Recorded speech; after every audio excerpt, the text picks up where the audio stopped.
Hello, everyone. Welcome to Planet Holistic Podcast. I am Todd Schaefer, and with me, as always, is Kira Schaefer. And today we have a wonderful guest. Wonderful guest. We have the amazing, the mighty, the incomparable, inconceivably awesome Laura Rudacille. And she is an As You Wish publishing author. She's published with us. That's why we're interviewing her. She has done so many things and has been a huge promoter and supporter, not only of people in our business, but also other authors. I want to express huge gratitude for you, Laura, for all the promotion you've done to, help support As You Wish publishing and empowering new people to write articles and all the other things you're doing for promotion. So I want to start with thanking you for that, and I want to welcome you to the show. How are you? I am great. I'm so happy to be here, and I am so happy to be a part of As You Wish publishing family. And I was very fortunate to not even quite sure exactly how Kira and I ended up speaking and getting connected for the Happy Thoughts Playbook, but we have recently learned, as we often do in investigating those connections. We were in the same place a few months prior in a different state for me. I'm in Pennsylvania and I was in Arizona. So we were actually physically at a same conference, even though we didn't meet each other. Yeah. So I think it's always interesting how that spirals out and the connections sort of follow through. And I always like to think, was there a missed opportunity there for me to say hello? Or perhaps I did say hello to her and just didn't know who she was. But it is not hard to promote what you guys are doing, how you are championing people to step into their voice and get that voice out to the world in a written form, something that many people dream of doing but are fearful of doing. When I love and am trusting and am finding goodness in something, I tend to tell the world. So yes, mm-hmm. I have shared what you are building, and many of my colleagues, friends, acquaintances are diving in, which I'm excited about. Thank you so much for your support. And we're just like you. We're definitely intuitive feelers, like a lot of our authors are. And when we find something that works for us and feels right for us, which is not always easy to do, we tend to go with it with both feet in and commit, essentially. It's really been a pleasure to have you on with us as part of the community in the As You Wish family. Thank you. Thank you. That being said, let's go ahead and dive right into your topic.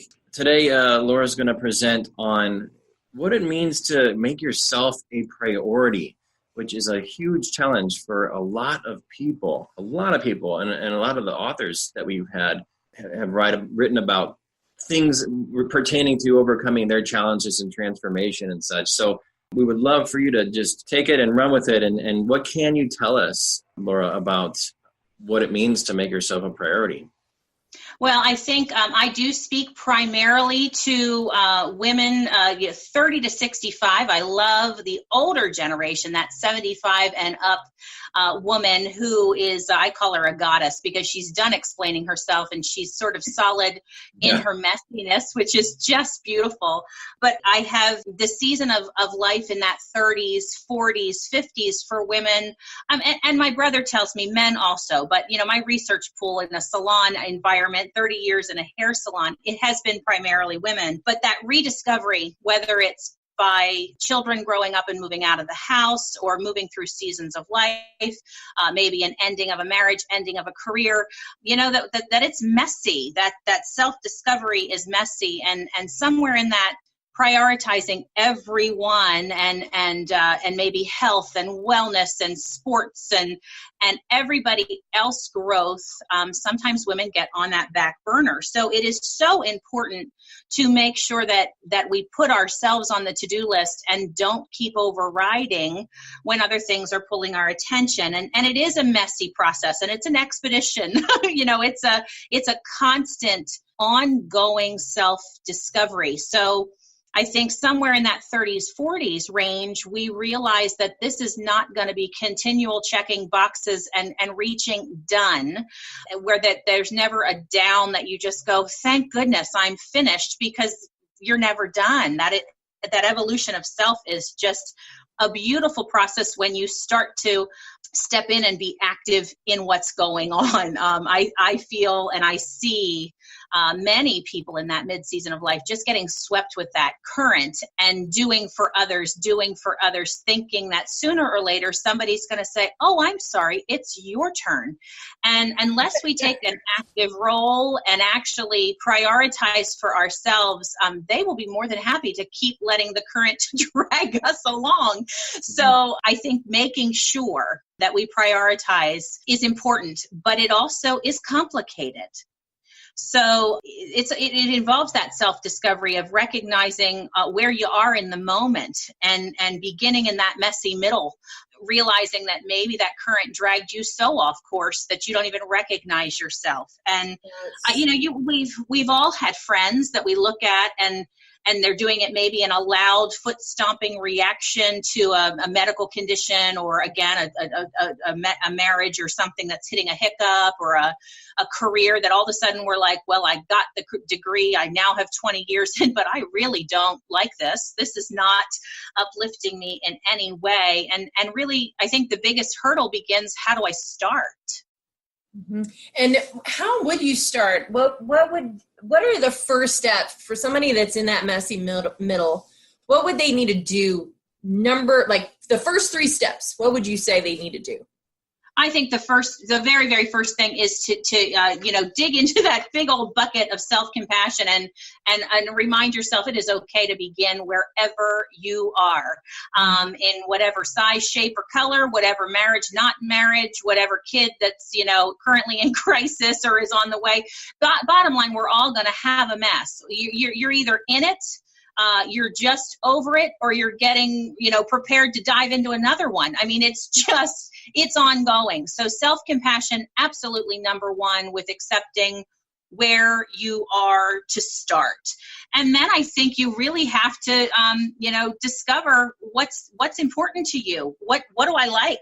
Most importantly, what don't I like? As you said, we had a conversation the other day about being intuitive healers. We're really intuitive with the people outside ourselves.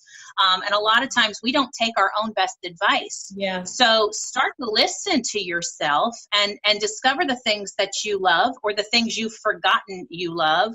But I think the best thing is to discover the things you don't like at all.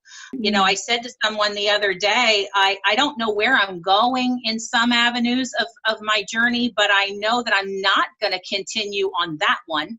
I'm done doing this. So that empowered, I don't like that anymore, is almost as good as diving in full force. I think the other thing is to really embrace, for those people that are trying on new things, marriages, relationships, situations, conversations even, you can sometimes be neck deep into a conversation that you used to have the whole script. I fuss about this, then we celebrate that, and then we have a cocktail.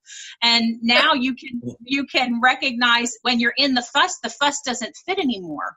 Mm. And giving yourself permission to just stop talking and go, wow, that is a becoming process. I love to talk about our becoming, moving into our wholeness, and it's ongoing and active, but being able to stop in the middle and go, wow, I no longer feel that way. And that's growth. And it's a whole new avenue of exploration to where you're going. Wow. Yeah. I mean, I like the idea of identifying what you don't like, and even maybe like writing down what do I like? What do I not like?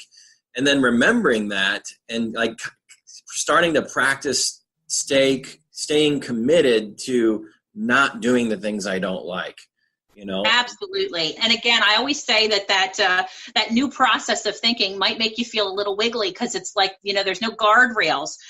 But again, when you look to the older generation and that generation who's done explaining themselves, you're not going to fall off the edge. You've got enough life experience and wisdom underneath you that even if you don't know the next step that you're going to take, you can get comfortable in those hollow spaces, waiting until that opportunity comes. But again, for me, in this season of life, it's becoming about, are you going to get active and participate in it?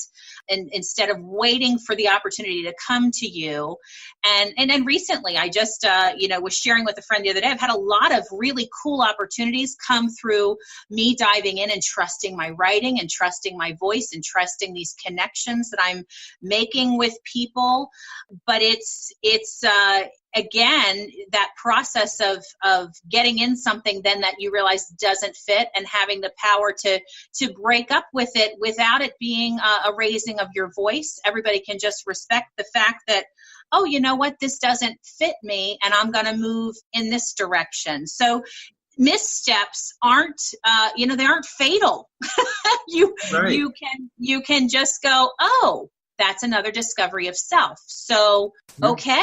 Let's try something new. So I think those hollow spaces don't have to be as uncomfortable. We can just sit back and, many, many, many more people in my circle are like, I'm realizing that I'm an introvert. And it's always funny, particularly, I have no problem having conversations. I love to connect with people. But when my day is done, I'll meet you in the driveway. You're not getting in the house. I want my own space. And again, just recognizing where your boundary is for your fullness is a way to prioritize yourself. Being able to step up and say, I don't want you to call between 4 and 5. That's my time. Or I'm going to take a walk, and no, I don't want you to come. And, I said to my friends, my 50th birthday's coming up. I want a table of 18, but when we're done eating dessert, I need you to get out. The best present you can give me is my evening quiet on yourself. Doesn't mean I don't love you. And I think, again, that's part of what attracts me to that older generation. They're done qualifying their decisions. They're done declaring big momentary, changes. I'm no longer going to do this. You know what we did in the 20s and the 30s? I'm not going to do this anymore. Instead of just saying, well, you know what? That didn't feel as comfortable. And maybe that's an avenue for me to discover something new about myself. It's like the older we get, or the older people get, the less interested they are in people pleasing and approval seeking, it seems. Oh, absolutely. What a waste of time and energy if we only learned that earlier. But that's what's important. Yeah, we all, you only know what you know at the time you know it, and we can only move with the skills we have in that moment. And the exciting part is you're wiser than you were a second ago.